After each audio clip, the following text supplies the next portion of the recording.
नमस्कार दोस्तों, study with Dev channel में एक बार फिर से आपका स्वागत है। दोस्तों, पिछली वीडियो में हमने सूफी आंदोलन को कंप्लीट किया है।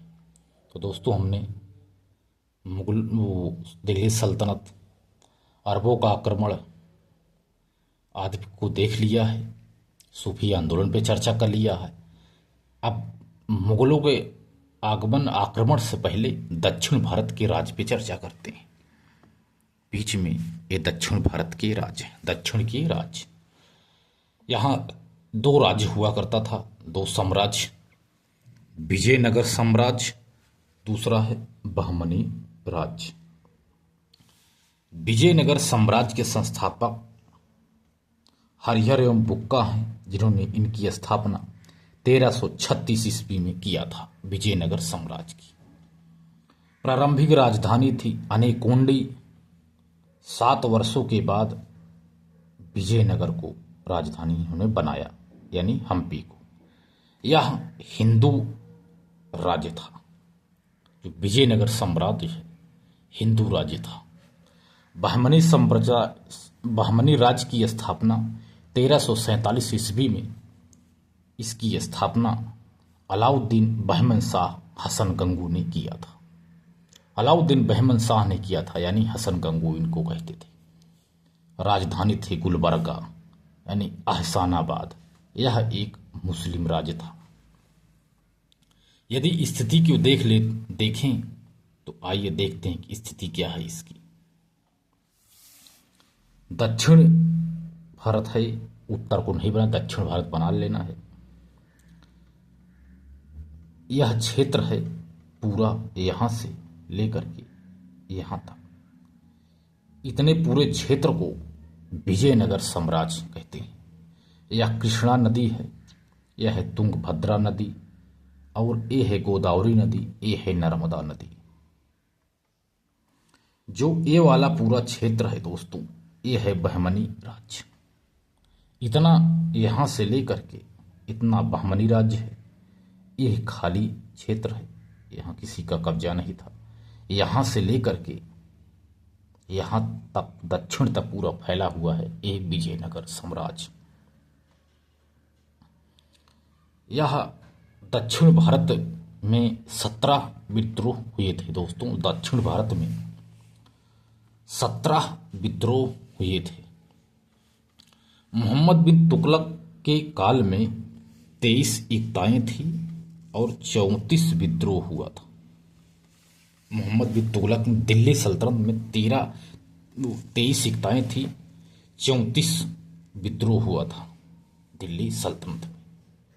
लेकिन दक्षिण भारत में 27 विद्रोह हुए थे।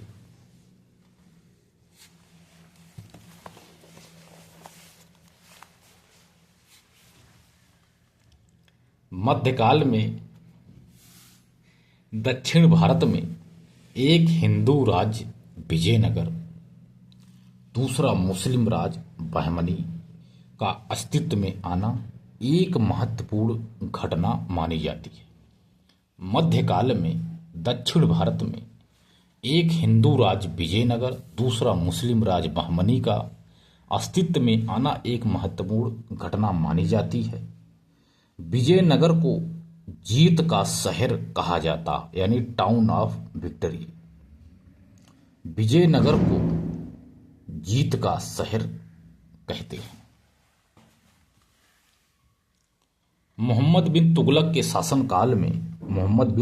के शासनकाल में दोनों राज्य अस्तित्व में आए थे।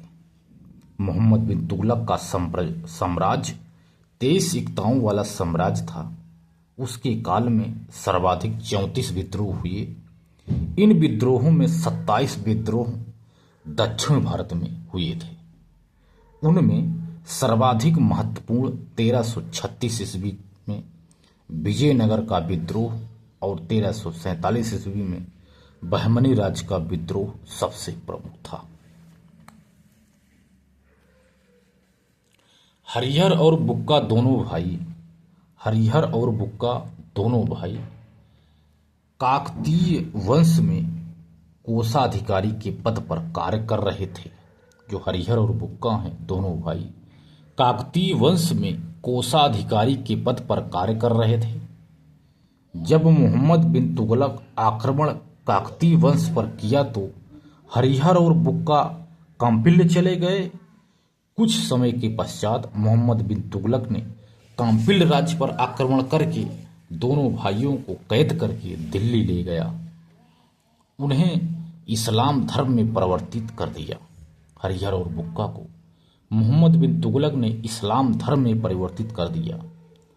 जब कांपिल्य में विद्रोह हुआ तो हरिहर और बुक्का को विद्रोह का दमन करने के लिए भेजा।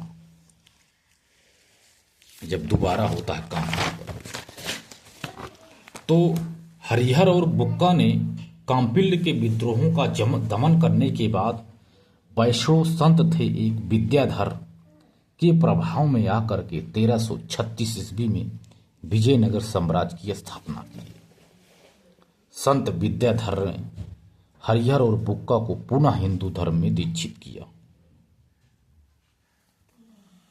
इसके बाद देखते विजयनगर साम्राज्य पर शासन करने वाले वंश।